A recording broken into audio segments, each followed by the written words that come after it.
బాగుంటా సరదాగా చెప్పు ఏం చెప్పాలి అదే దాన్ని చెప్తా చూడు.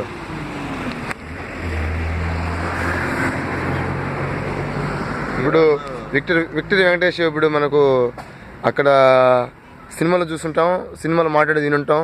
ఇప్పుడు లైవ్లో మాట్లాడుతూ వినండి, చూడండి. దగ్గరికి రామా దగ్గరికి వద్దు, ఇక్కడ దూరం తీయాల. మా అభిమాన హీరో విక్టరీ వెంకటేష్ గారు అంటే నాకెంతో అభిమానం. అతను మిమిక్రీ చేయడం నాకెంతో ఆనందకరం. నేను చిన్నప్పటి నుంచి నాకు మిమిక్రీ అంటే చాలా ఇష్టం. ఆ మిమిక్రీ ఇప్పుడు మీకు చేసి చూపిస్తాను. ఓకే రే లడ్డా పెద్దవాళ్ళ సాక్షిగా చెప్తున్నాను, పరమట్ల ఎక్కడ చెమ్మి మీద దొట్టే చెప్తున్నాను. ఈ పాటకు నువ్వు ఉండవురా చెమ్మే. ఇంకోటి చెప్పు. ఏదైనా చిన్న సన్నివేశం చెప్తే కదా మామూలుగా ఇప్పుడు దాన్ని టెలికాస్ట్ చేయవరకని